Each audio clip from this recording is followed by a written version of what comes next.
Nah, yang satu ini nggak perlu dijelasin panjang lebar deh.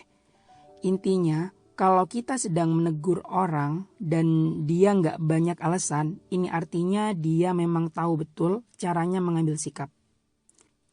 Dia juga bisa mengganti alasan dengan pembuktian agar layak mendapat kesempatan kedua.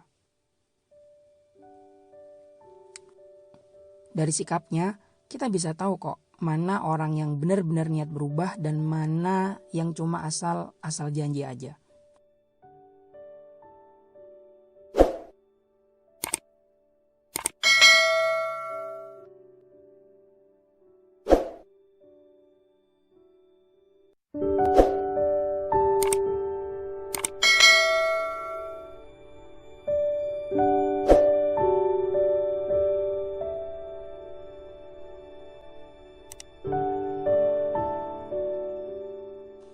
Setiap manusia di dunia ini pasti punya kesalahan. Jadi ini nggak menutup kemungkinan kalau sesama manusia yang melakukan kesalahan itu bisa saling memaafkan dan mendapat kesempatan yang kedua. Tapi sebenarnya kita harus tahu betul mana aja sih orang yang layak dikasih kesempatan kedua. Soalnya ada juga loh orang yang dikasih kesempatan kedua tapi malah ngelunjak dan terus melakukan kesalahan yang udah-udah. So, kita harus perhatikan tipe-tipe manusia berikut ini demi kebaikan bersama. Tipe manusia yang pertama yang layak kita kasih kesempatan kedua adalah orang yang mau berubah untuk memperbaiki kelemahannya. Bukan berubah jadi orang yang berbeda 180 derajat ya. Berubah di sini artinya dia mau jadi orang yang lebih baik lagi dari yang sebelumnya. Dia mau berusaha untuk memperbaiki diri dan tidak mengulangi kesalahannya. Coba kasih dia waktu beberapa saat. Dari sikapnya, kita bisa tahu kok mana orang yang benar-benar niat berubah dan mana yang cuma asal janji aja. Yang kedua, orang yang tidak terlalu mudah mengucapkan kata maaf. Kita harus tahu bahwa kata maaf itu sangat berharga.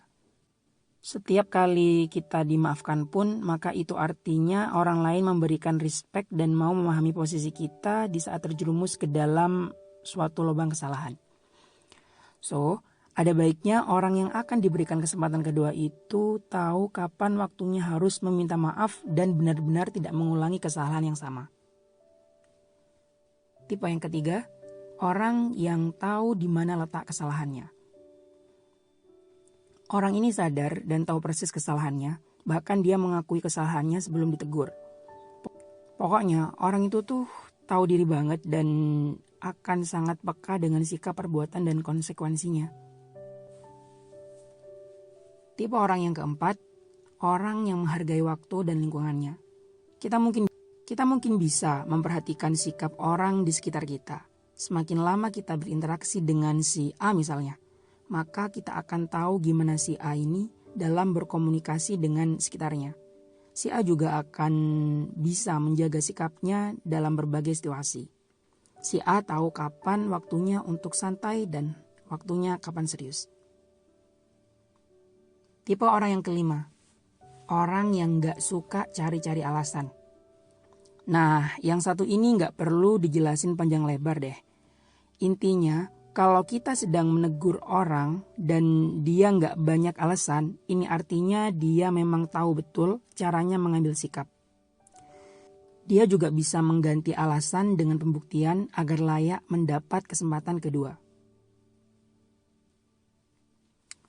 Oke, kurang lebih begitu sih tips singkat yang bisa saya berikan di podcast ini.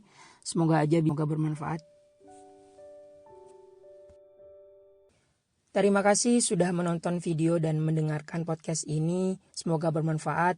Jika dirasa bermanfaat, silakan bagikan kepada siapapun dan di sosial media manapun. Dengan segala kerendahan hati, mohon kritik dan sarannya ya. Silakan tulis di kolom komentar. Jangan lupa di subscribe. Jangan lupa di follow di podcastnya. Oke, wassalamualaikum warahmatullahi wabarakatuh.